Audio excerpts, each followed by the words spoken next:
Hi there.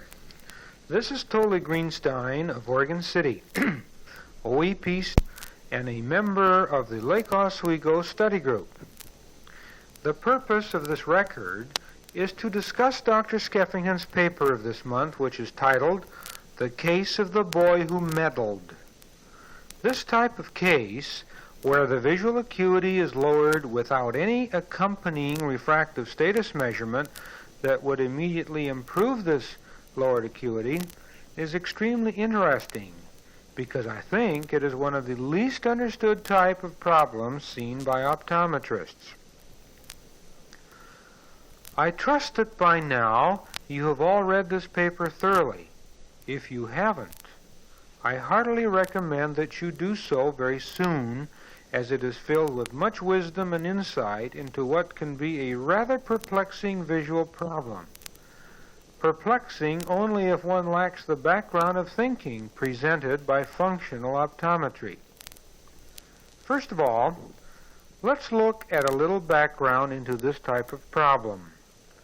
Dr. Harold Haynes has lectured a great deal at Pacific University College of Optometry about binocular amblyopia, but unfortunately has not published any material in this area, at least so far as I know. So here are several references you can look up on the subject. Dr. John Straff presented a paper on what he labeled a non-malingering syndrome at the April 1961 Eastern Seaboard Conference on Visual Training. If you don't have this transcript, the paper was printed in the March 22, 1961 Optometric Weekly.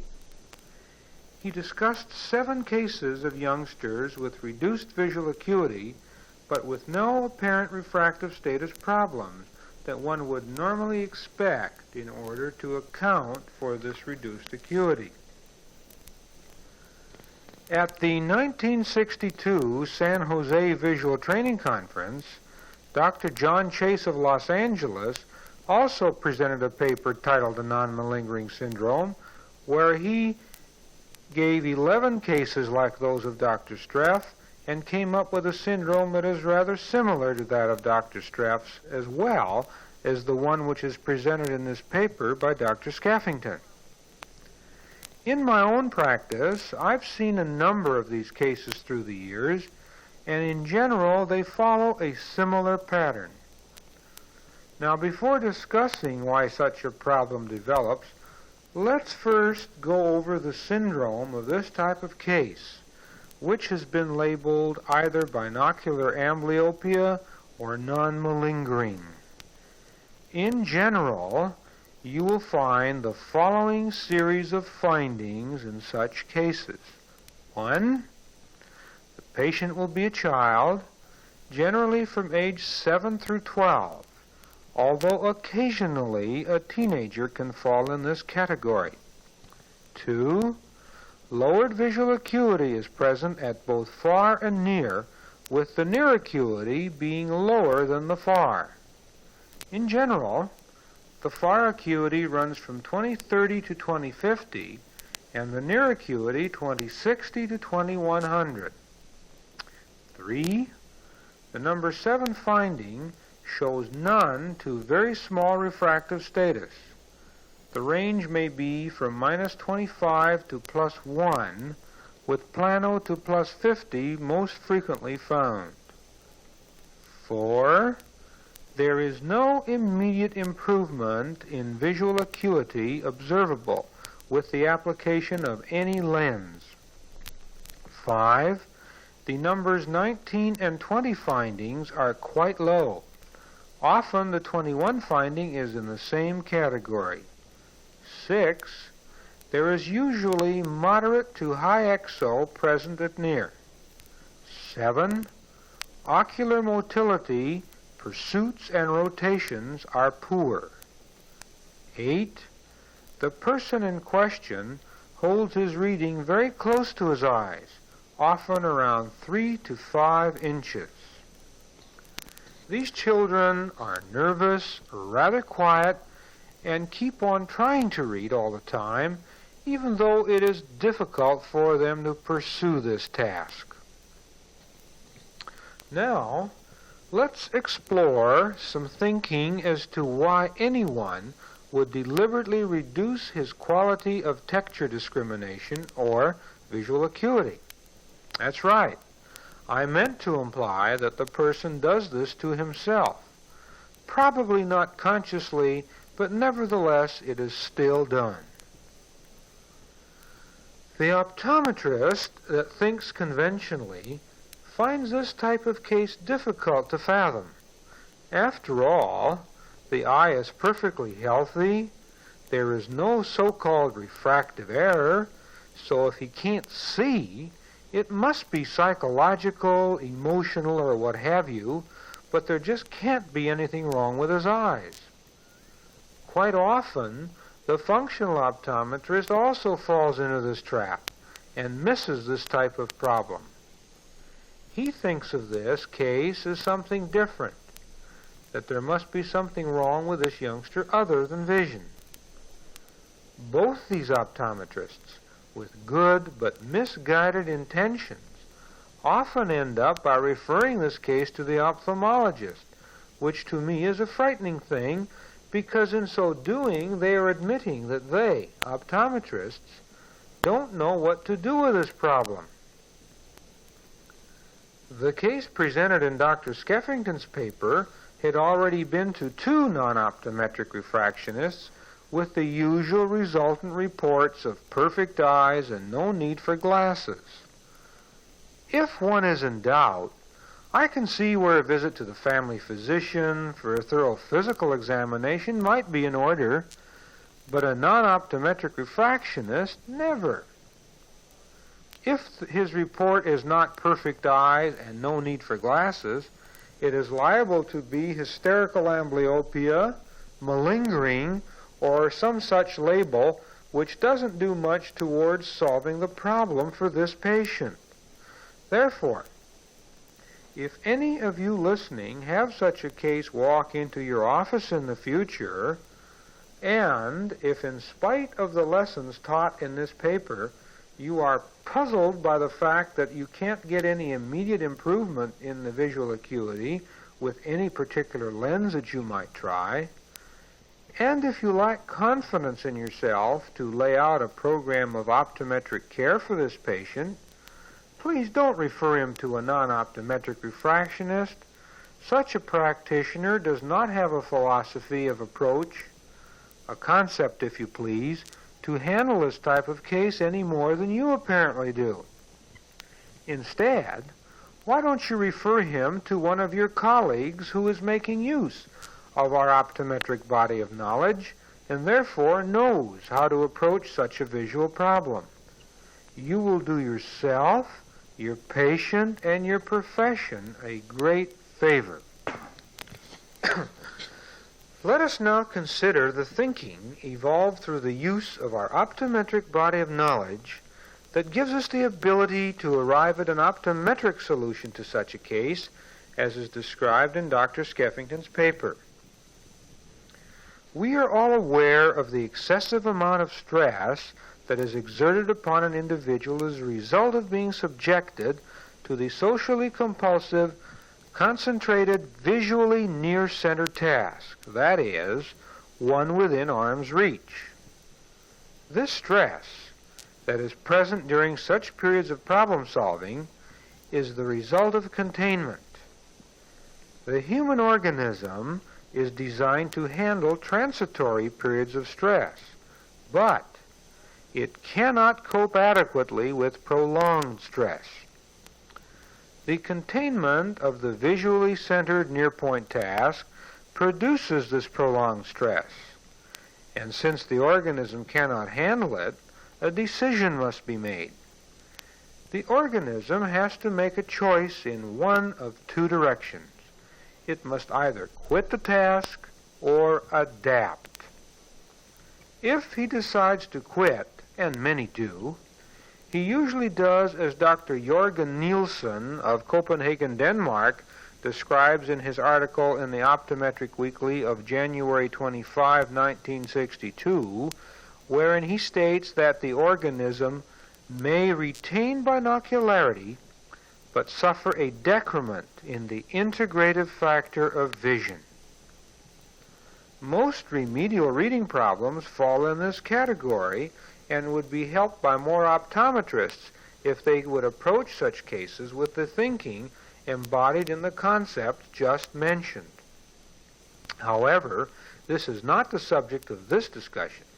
We are presently concerned with the person who decides to make an adaptation to the containing stress of the visually demanding near-centered task by reducing his visual acuity. If he adapts, there are many avenues open to him. Frequently, the organism explores various avenues of adaptation to see if he can still get along, or to be more specific, survive, if he makes these compromises via the visual system.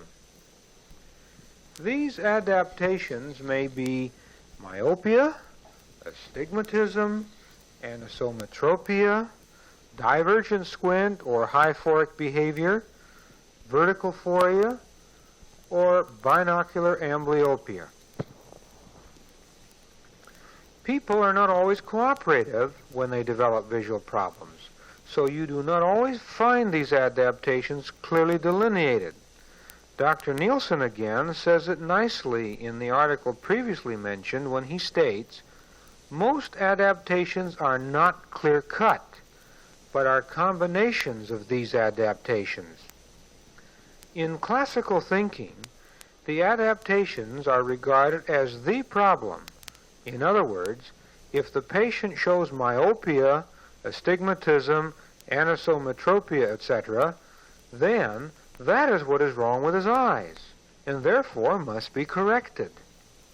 The modern functional optometrist has learned to look at these adaptations for what they are, clinical signs of a problem that goes considerably further than the refractive status measurement shown. In other words, he has learned that these measured adaptations are merely symptoms of a problem.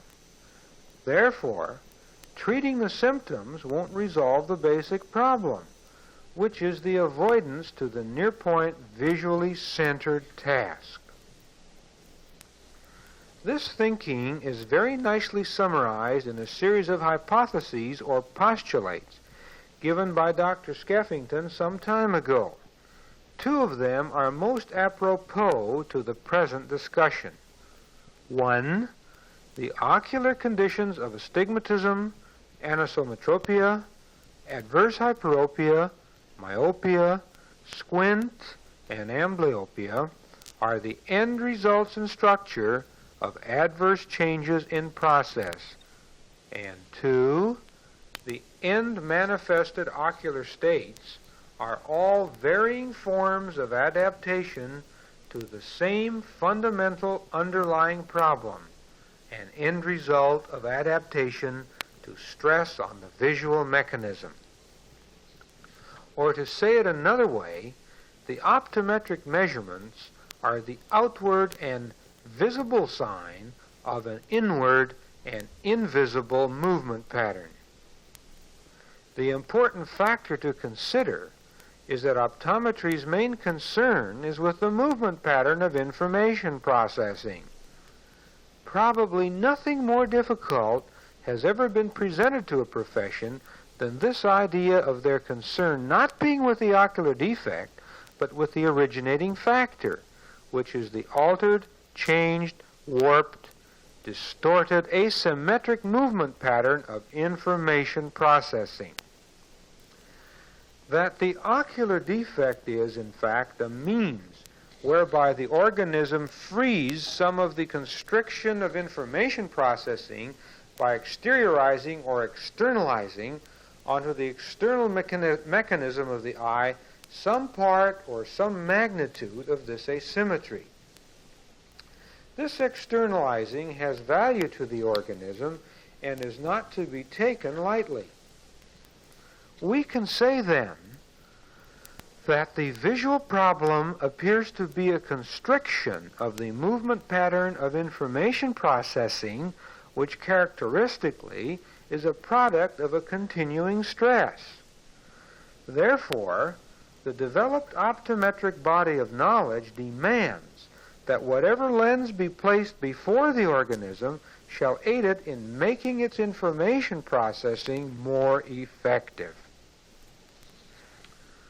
Let us now apply this thinking to the type of case under discussion, that of binocular amblyopia, where the organism has restricted his texture discrimination ability, or to put it more simply, shows reduced visual acuity with no apparent refractive status measurement to account for it. Now, as we've already mentioned in the syndrome, the information getting or learning ability is also restricted. We know that any constriction in this transactional relationship between the organism and near space will reduce his information processing within this near space. Now, if this is so, then the measurements of his ability here with the cross-cylinder findings will be reduced. And this type of case usually manifests low cross-cylinder measurements. Another sign of restricted information processing is poor pursuits, and this type of case almost always shows this too. The typically reduced range in the 2021 findings is merely another manifestation of this reduced ability to decode under stress.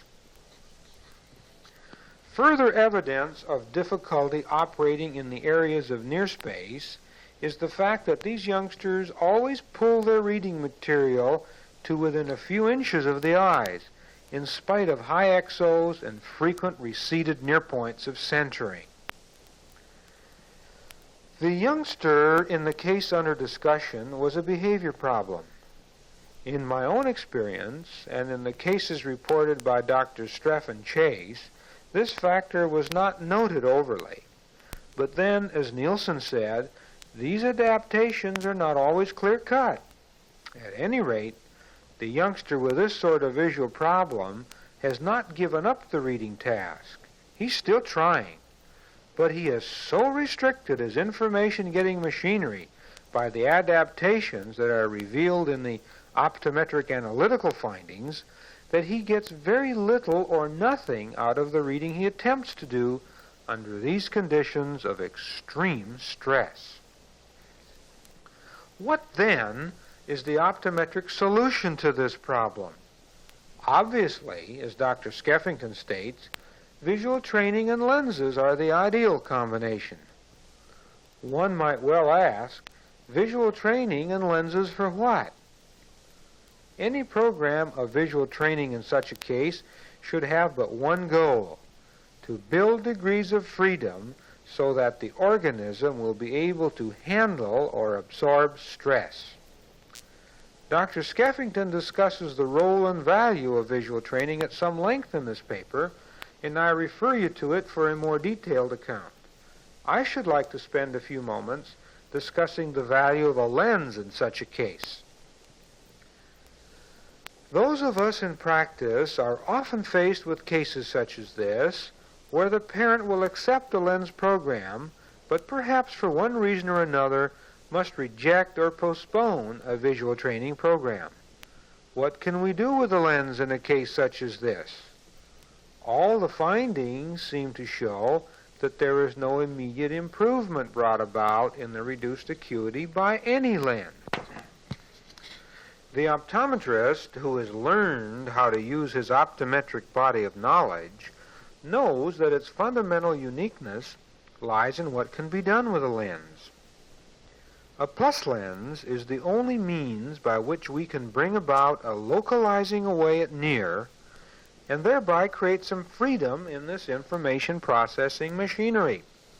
Or as Skeff said it, only with a lens can there be a change in the instruction into the central nervous system of what it is to do with a given pattern of radiant energy from a given point in visual space. How does one determine how much plus to supply?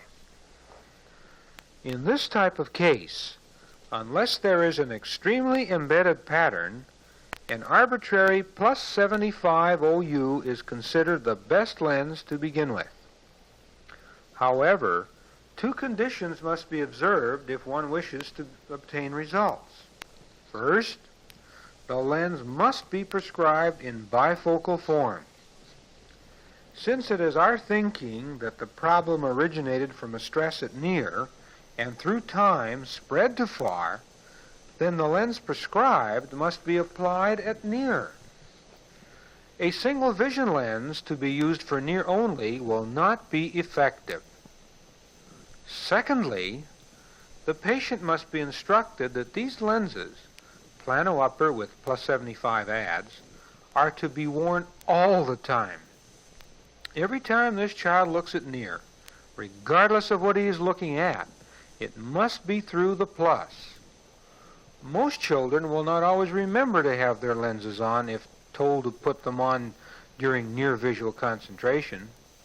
So prescribing them for full-time wear, at least in the beginning, solves this problem.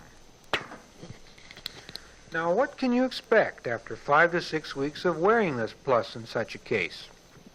Well, the usual results are that the patient returns considerably improved in his visual acuity at both far and near. He no longer needs to hold the reading material so close, and most important of all, there are usually glowing reports from both parent and teacher of this child's dramatic improvement in his school performance. I use the word dramatic deliberately because one day this child is struggling with his academic work, but not nearly to the level of which he's capable.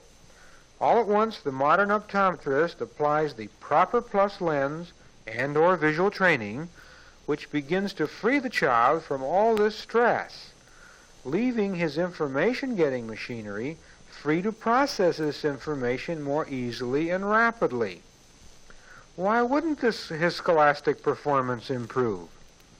Occasionally, I've seen a case such as this where only lenses were prescribed, no visual training, and the visual acuity did not come up to standard at near and far. However, in these few exceptions, there was noted improvement in the acuity and great improvement in the scholastic performance. What are the analytical findings mentioned in the syndrome? What happens to them? If small anisodes were present originally, as in the case being presented, they usually drift out of the picture. We've already mentioned the improvements in visual acuity. The cross-cylinder measurements move up as the constriction in near space is reduced. The 2021 findings show a dramatically improved or widened range of performance, telling us that now we can drive the organism considerably further and still allow him to decode. For instance, often you will find originally a number 20 of -1 and the +1 for number 21, which are measured from plano, usually on 2060 type, as that is the best they can do at near. On subsequent progress case studies, the 2021 can be taken on 2020 or 2030 type, and the range widens from a number 20 of -250 and up to a number 21 of +3 or more. Another rather interesting change that is observed in many of these cases after applying plus lenses is a dramatic improvement in the pursuit ability. Where once these movements were saccadic or erratic with frequent losses of fixation, they are now smooth and ballistiform. Remember now, no visual training procedures have been prescribed in the type of case I've just been talking about.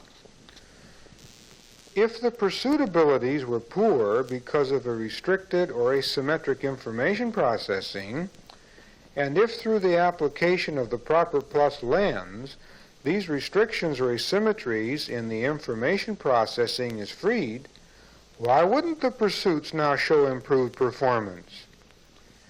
Did you ever hear Skeff say, "You are evoking higher centers to straighten out performance in lower centers"? Here is a very positive example of what he meant. At any rate, through the application of plus for near, the organism is eventually freed from the restrictions imposed by the continuing stress of his near-point visual tasks. As a result, vast improvements are reported in his behavior, and this is followed by marked changes in the analytical findings. This has been another service of your optometric extension program.